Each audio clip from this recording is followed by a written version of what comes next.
to open accession negotiations.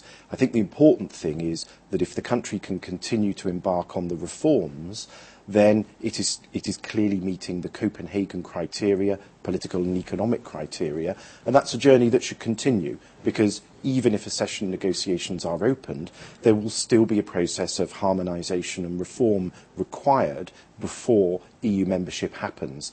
My own experience is reform doesn't even stop after that. All countries, of course, want to grow and develop. What do you think about the name issue with Greece? Well, I'm hoping it's solved as soon as possible, in a way which is mutually agreed under the United Nations umbrella. How will British people react if France want Great Britain to change her name in something else, like France province or Roman province or something like that? How will British people react to that? Well, I don't know, because it's a speculative question and it doesn't arise. I know, if you look back at history, that when the United Kingdom wanted to get into the European Union, there were difficulties in relation to France, but I'm very happy to say that the Entente Cordiale in the years that have passed since have seen a terrific relationship, both between the UK and France, but also the UK and all the members of the European Union. So it's a speculative question. Don't you think, sir, that the Greek demands to Macedonia are actually a blackmail? I think it's a bilateral issue between the two countries which should be resolved, and I don't think it's helpful for the United Kingdom to start making pronouncements on the nature of the dispute. That's for the two parties to decide under the EU umbrella how and whether they would like to come to a solution. When is a personal problem became a problem to EU and NATO, sir? How do you mean a personal problem? You said that Macedonia and Greece have a personal problem between... Bilateral. Bilateral, sorry. Bilateral. When the bilateral problem became a problem to the EU and NATO, why we're not a part of NATO and EU? Well, as I said, from Bucharest in 2008, if you read the declaration, which was also repeated last year at Lisbon, you'll see that it's very clear. An invitation to join NATO will be extended once the name issue is resolved. So there is an expectation from NATO. But why is the name issue actually one of the issues to become a part of EU? Why is that an issue for EU? Why is that not put on the side like a bilateral problem? Why is that a problem to become an EU member? Well, the EU has not said it is a condition for entry to the European Union. Okay, NATO then. NATO has said that and been absolutely clear that it wishes for that solution to be found before membership can happen. That's a view expressed by NATO. But if I want to come back to the EU, because I think it is important, the conditionality for EU membership, which is there for any European country which would like to join the European Union, that conditionality is based on political and economic criteria. The UK has never said that you have to solve the name issue in order to be a member of the European Union, but the view so far of the EU is that obviously it is an essential ingredient, and essential is the word used in the EU progress reports. I have a problem to understand some things, and many from my viewers have a problem, and maybe you will help us to understand why the name issue with Greece is a problem for us to become a part of NATO in 2008. Why members of NATO, which between them is the UK, your country you are representing here, actually sided with Greece and didn't receive Macedonia in NATO? Well, I think you might be putting your question in the wrong place, because I would like to see Macedonia join the European Union. Why is not? And the UK has made it clear that we would love the opening of accession negotiations to happen, and we would like to see that invitation go from NATO to Macedonia. But Greece didn't use the veto power. So basically that means that many countries, I guess between them and UK, they actually sided with Greece and actually didn't receive Macedonia in NATO because they sided with Greece. If US wanted us there, if UK wanted us there, if so many nations wanted us there, why we're not there? Well, the principle involved in multilateral institutions is usually set out in their constitutions, and in the case of NATO and the European Union, a consensus decision has to be formed. And it's not about saying any one country is in a particular position.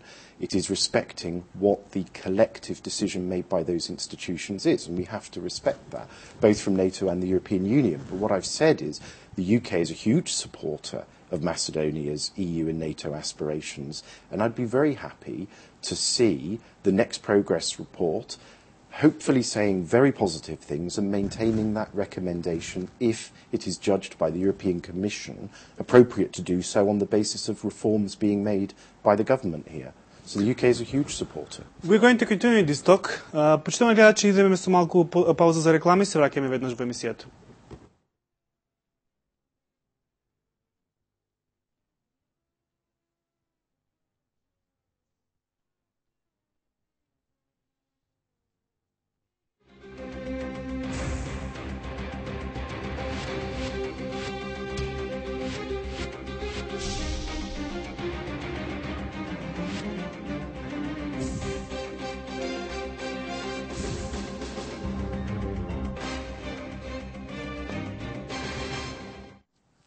Почитувани гледачи, добро дојдовте назад во емисијата Politiko.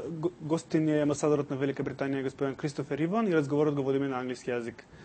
Mr. Ambassador, we stopped, we were talking about name issue with Greece. I just want to ask you about moral dimension of the problem. Don't you think, sir, that the UK and many other powerful nations which sit in the Security Council in United Nations, UK is very powerful in the NATO also, in the European Union also. Why don't you help us to find out a solution with Greece? Why are you just the viewers of these very bad policies that Greece is playing against us? Basically, 20 years we're outside of any huge membership of NATO or EU, which as the consequences has a very low investment in Macedonia. That's why we have 30% unemployment and 50% people which are poor. That means that this nation is in very, very bad situation. Why don't you help us? Why are you just watching us how we are dealing with a bully? I think you've touched on a really interesting part of the importance of European Union membership, which I absolutely agree with. And that is that the support that membership would have for generating growth, helping attract greater investment, and be a real engine for tackling unemployment is absolutely clear from the experiences of the countries that have already joined the European Union. So I'm glad you mentioned that. In terms of, well, why don't we come along and get involved in some way? The dispute is one between two countries, and I don't see that it's helpful for other countries to come along and try to impose some kind of solution or deal from the outside, because there is a huge risk there, of course, that one side or the other may not find that a deal they're happy with. Why then did you help the Kosovo in 1999? Well, I don't think you can compare the situation in relation to Kosovo with the bilateral dispute. Because there is no blood? Well, the bilateral dispute that you have at the moment with Greece is one that I think can be solved through a mutually agreed formulation under the UN umbrella. Now, I wouldn't say it's easy. Of course, it's very difficult, and I've seen and talked with people here about how they feel. There's very emotional feelings behind it as well, and I recognise that. It is very difficult. I think it will require leadership, courage and flexibility from political leaders to help that deal flourish. I'd love to see it happen as soon as possible, but I don't believe that coming along and trying to impose a solution from the outside gives any kind of solution a good chance of success. Is this, sir, an example of realpolitik, a term that was invented by German leader Bismarck? Greece is very powerful, and she's using the veto power in EU and NATO. How can we find a solution which is fair when she's bullying us with the power that she has, and all of you guys, UK, US, actually just watching us and not helping us at all?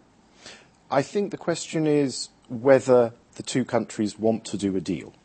Now, I'm really hoping that they do want to do a deal.